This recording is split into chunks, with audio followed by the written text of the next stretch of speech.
Jamaah, oh jamaah. Alhamdulillah. Alhamdulillahirrahmanirrahim. Kembali lagi di Islam itu Indah. Masih membahas tentang rezeki itu udah diatur. Nggak akan kabur. Alhamdulillah. Nah sekarang kita lanjut lagi nih. Buat jamaah Islam itu Indah yang ada di rumah. Ya yang namanya rezeki ini banyak.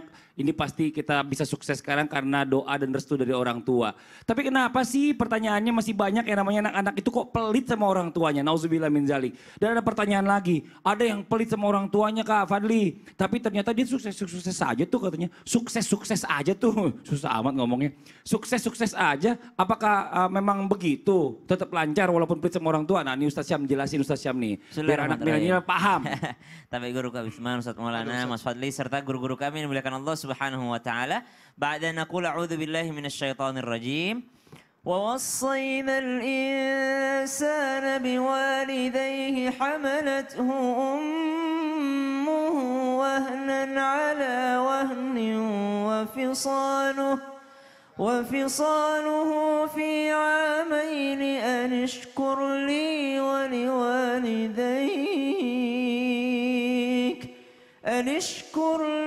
ولوالديك إلي المصير. Adakah hubungan bersyukur kepada Allah Subhanahu wa taala lalu Allah tambahkan rezeki dengan berbaktinya kita kepada kedua orang tua kita? Maka Allah katakan dalam Al-Qur'an wa wassaynal insana biwalidayhi hamalathu ummuhu wahnan ala wahn. Hendaklah seorang anak mereka memperhatikan berbaktinya mereka, keihsanan mereka kepada kedua orang tua mereka, wabil khusus wahnan ala wahni wa fisaluhu fi amain, kepada ibunda mereka yang letihnya bertambah, wahnan ala wahnin, semakin letih, semakin capek. Sehingga dalam Al-Quran juga disebutkan ketika falamma afqalat da'awallaha rabbahuma la in ataitana salihan lanakunanna minasyakirin. Ketika ibunda Hawa mengandung, maka bertambah hari, bertambah bulan, bertambah berat kandungannya. Sehingga pada saat itulah ia memohon kepada Allah, la in ataitana salihah, ya Allah kalau engkau berikan aku keturunan yang saleh ya Allah, lanakunanna minasyakirin, tentu aku menjadi hambamu yang sangat bersyukur ya Allah. Maka letihnya ibunda ketika mengandung, wa fisaluhu fi amain, ketika menyapi, maka itu semua kata Allah Subhanahu wa taala, anishkurli, bersyukurlah kepadaku. Karena akulah yang menciptakan manusia dari setetes air hina, maka ia menjadi manusia yang mulia. Maka kata Allah, anishkurli, dan juga jangan lupa waliwalidaik, dan bersyukur pula lah engkau, berterima kasihlah terhadap kedua orang tuamu, ilayyal masir, karena kalian semua akan dikembalikan kepadaku. Maka ketika ditanyakan rezeki adakah hubungannya dengan berbaktinya kita kepada orang tua? Tentu saja, karena rezeki itu akan ditambahkan ketika kita bersyukur. Dan bersyukur itu tidak cukup ketika kita hanya mengatakan alhamdulillah dan kita bersyukur kepada Allah. Tentu saja kata Allah, bersyukur itu adalah bersyukur kepadaku dan berterima kasih terhadap orang yang berjasa kepadamu, wabil khusus, dan yang disebutkan langsung dalam Al-Quran adalah ibunda kita semua. Maka subhanallah, ketika ada orang, Ustaz ternyata dia rezekinya lancar-lancar aja, tapi pelit banget dia sama orang tuanya, nggak pernah dia berbakti sama orang tuanya, apakah ada hubungannya dengan rezeki tadi? Allah terkadang memberikan rezeki, memberikan materi, memberikan sesuatu kepada manusia, itu dalam bentuk ujian. Apakah ketika dia bertambah hartanya dia semakin baik kepada orang, atau dia malah semakin pelit terhadap orang lain? Karena Allah katakan innal insana khuliqa halu'a idza massahu syarru jazua. Maka yakinlah setiap harta yang kita miliki materi tentu saja ada hak orang yang paling patut kita berterima kasih kepadanya, yaitu kedua orang tua kita. Wallahu taala. Terima kasih banyak Ustaz Syam. Jadi sebenarnya juga masalah tahu diri juga nih anak udah digedein dari kecil gitu ya. Masa nggak ada balas budi sama orang tua. Kalau ada orang lancar rezekinya tapi tidak berbakti. Terima kasih banyak jazakallah khairan katsiran. Nah sekarang kita lanjut lagi nih buat jamaah Islam itu Indah yang ada di rumah yang Masya Allah yang dirahmati Allah. Kan kita bicara masalah rezeki ini udah diatur ya, nggak akan kabur nih. Tapi kenapa ada kita masalah menyikapi ada permasalahan nih. Seandainya contoh rezeki yang direbut orang. Ada kita terlalu baik, mungkin ada contoh teman saya ini kasusnya ya, dia terlalu baik sama orang. Dia mungkin udah nyicil rumah gitu ya kan, udah tinggal 30% lagi ternyata uangnya dibawa kabur. Atau mungkin ada juga gini Ustadz, yang terlalu baik juga dan percaya sama orang, itu rumah sebenarnya dijual cuma 1,5 miliar contohnya. Terus dia jual 2 miliar. Mantap banget tuh. Itu karena dia teknik orang yang marketing. beli ini percaya sama orang itu ya udah nggak apa-apa deh. Ternyata sakit hati di belakang hari. Kirain teknik marketingnya luar biasa. Aduh, itu gimana penjelasannya? Mohon izin Ustadz Maulana, Tafanto Itu Ustadz. siapa ya? Ada teman saya itu.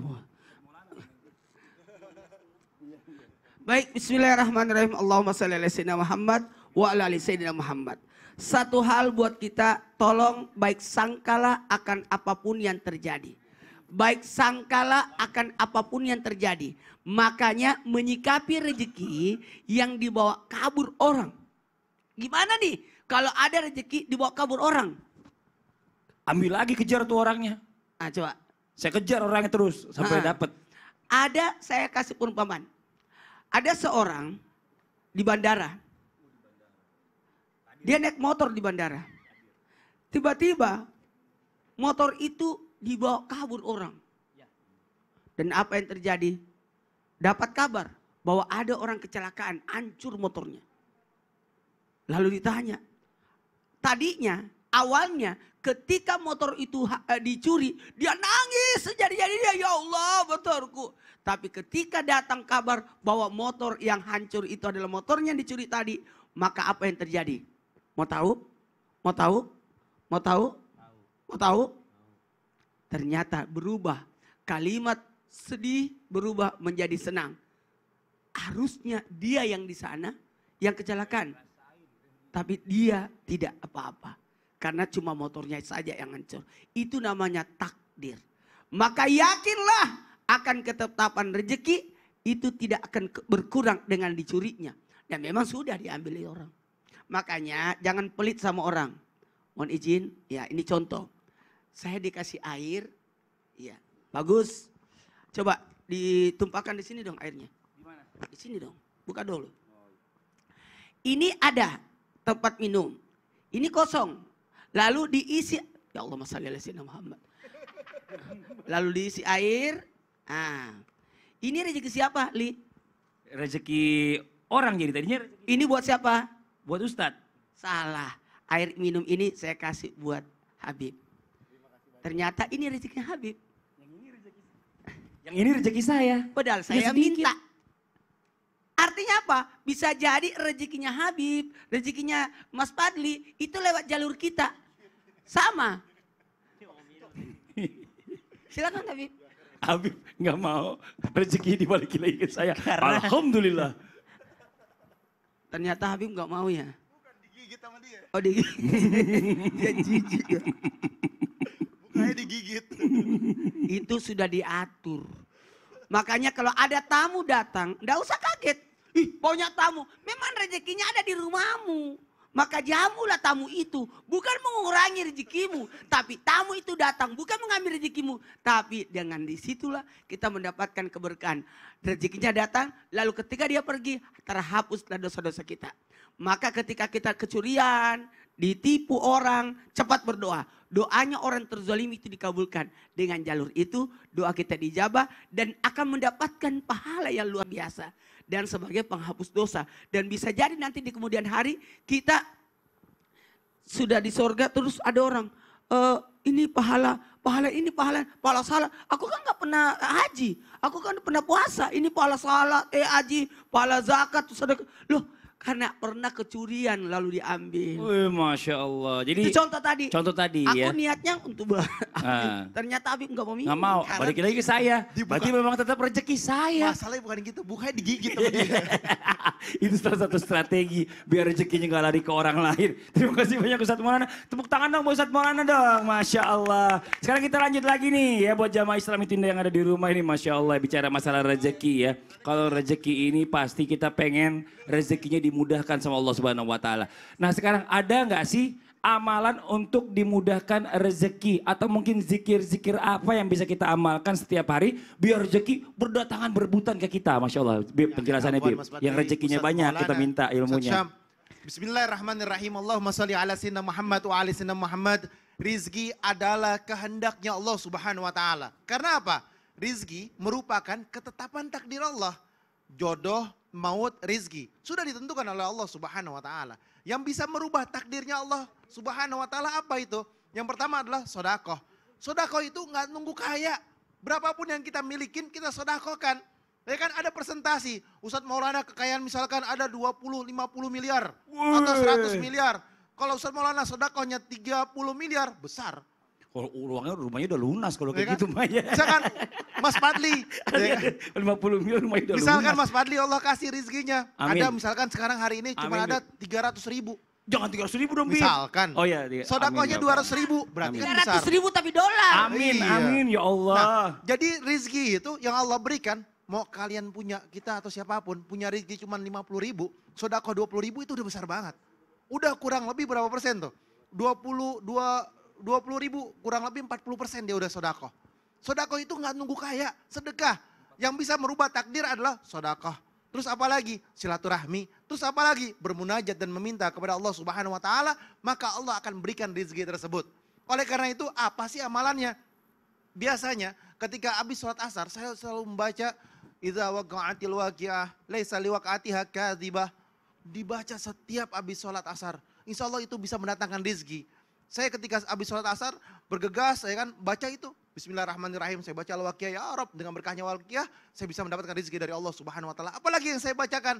Saya juga suka baca dan berdoa kepada Allah. Yang pertama apa? Memuji Allah Subhanahu wa Ta'ala. Astagfirullah, minta ampunan dulu. Yang kedua, alhamdulillahirabbil alamin. Segala puji bagimu ya Allah. Hamdan syakirin, hamdan naimin, hamdan yuafi ni'amahu kafi mazidah. Ya Rabbana lakal hamdu kama syukruka min bagi li jalali wajhikal karim wa li azimi sultanik. Subhanaka la nuhti thanna 'alaika anta kama asnata 'ala nafsika falakal hamdu hatta tarda wa lakal hamdu idza radita wa lakal hamdu ba'da ridha. Pujian dulu kepada Allah, bersyukur kepada Allah, terima kasih dulu kepada Allah. Apalagi Allahumma sholli ala sayyidina Muhammad wa sallam. Salawat kepada Nabi Muhammad sallallahu alaihi wasallam. Baru Allah maftah lana ya Allah ya Rabb abwaaba rizqan wasi'atan mubarakah wa rizqan halalan thayyibatan mubarakah ya Allah. Minta sama Allah agar diberikan rezeki yang banyak sama Allah. Inilah gunanya kita bermunajat dan berdoa kepada Allah.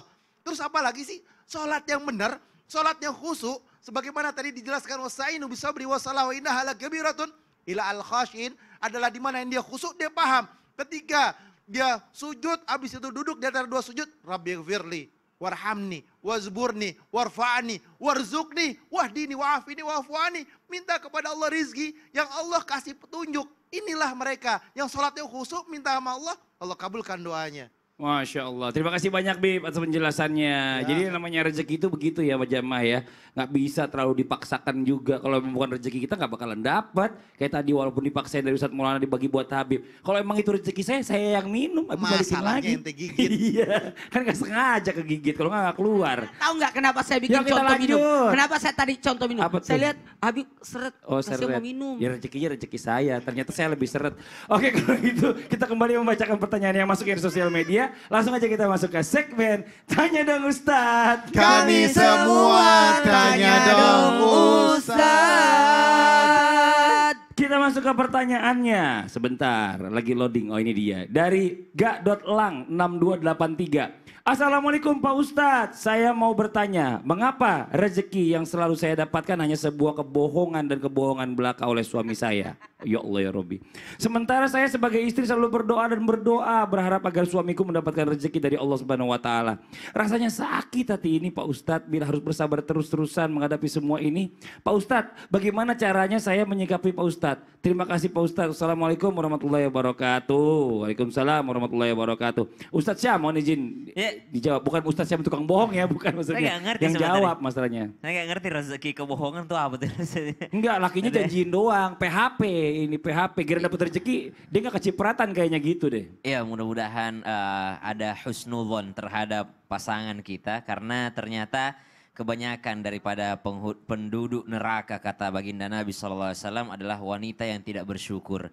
Maka ditingkatkan lagi rasa syukurnya kepada Allah Subhanahu wa Ta'ala. Kami tidak serta-merta membela laki-laki, tapi banyak laki-laki melakukan pembelaan karena dituntut terus. Pengen beli ini, tetangga beli ini, istrinya juga pengen. Tetangganya beli ini. Kapan kita ganti hordennya? Kapan kita ganti mobil? Kapan kita ganti, kata suaminya, kapan saya ganti istri? Subhanallah. Karena dituntut. Kenapa? Akhirnya timbullah kebohongan. Maka yang pertama, ibu tanpa bermaksud menggurui ataupun mengajari, mari tingkatkan rasa syukur kepada Allah Subhanahu wa taala sehingga Allah menambahkan rezeki yang ada. Yang kedua, urusan suami berbohong itu urusannya dengan Allah Subhanahu wa taala. Karena Nabi juga sudah mengancam bagi orang-orang yang senantiasa berbohong. Kenapa? Karena kebohongan itu mendekatkan kepada keburukan dan keburukan itu menuntun seseorang kepada nerakanya Allah Subhanahu wa taala. Sangat berbeda dengan kejujuran. Kejujuran akan membawa kebaikan dan kebaikan itu akan menuntun seseorang menuju surganya Allah Subhanahu wa taala. Maka kalau sering diberikan kebohongan oleh suami, yang pertama introspeksi diri. Kenapa? Mungkin saya kurang bersyukur sehingga suami saya ketika saya tanya takut dia kalau jawab yang tidak manis. Karena kalau dia menjawab yang pahit-pahit saya langsung ngambek. Kalau dia katakan yang jujur saya langsung marah kepadanya. Maka mungkin suamiku terpaksa berbohong supaya memberikan yang manis-manis di awal kepadaku. Padahal memang dia tidak punya duit. Padahal dia memang sedang tidak punya sesuatu untuk diberikan. Maka subhanallah, yang pertama introspeksi diri. Yang kedua, tingkatkan rasa syukur kepada Allah Subhanahu wa taala dan rasa terima kasih kepada suami. Banyak seorang istri tanpa bermaksud menggurui ataupun mengajari, dahulu ketika suaminya berjaya, subhanallah, dia tidak pernah menghitungnya. Tas apapun yang diinginkannya dibelikan kepada suaminya. Lalu ketika suaminya sedang tidak baik-baik saja keuangannya, dia mengatakan, engkau memang tidak pernah baik kepada aku. Engkau tidak pernah memberikan sesuatu kepada aku. Enggak pernah kau beliin hadiah kepada aku. Padahal kebaikan suaminya mungkin 1000, keburukannya baru 1, yang diingat keburukannya terus menerus.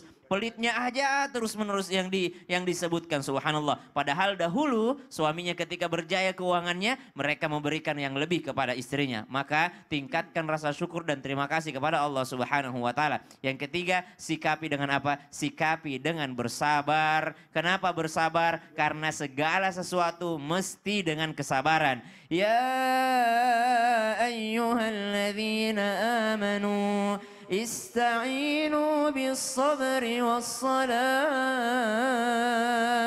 Minta tolongnya kepada Allah dengan sabar. Sabar itu bukan diam, tapi tetap berusaha maksimal meskipun kelihatannya udah mentok jalannya. Wallahu taala alam. Ya begitulah kehidupan nih. Ini kalau misalnya aku bayar sini, wah ini masih bisa sisa segini nih. Tapi ini kayaknya bisa buat investasi lagi nih. Investasi apa lagi? Iya. Investasi apa? Enggak, bukan buat saya ini. Buat siapa sih? Buat Rafa? Buat Bukan. Adir? Bukan. Buat Zizi? Bukan. Rakila? Bukan. Zia? Ini bukan, aduh tambah pusing nih gara-gara Ustadz nih. Ini buat jamaah, ini jamaah, Hah? ini uangnya jamaah. Investasi buat jamaah? Iya. Wah, bagus banget tuh. Iya. Wah, ya Allah, bilang dong kalau buat jamaah. Itu, makanya tanya udah, dulu. Jangan khawatir, setelah ini kita bahas Mana ya? tentang investasi Sini buat kali. jamaah nih. Akan disampaikan oleh Mas Fadil, dia kan akuntan. Setelah yang satu ini jamaah. Alhamdulillah. Minjem pulpen dong, mana pulpen? Nggak ada di... Pulpen.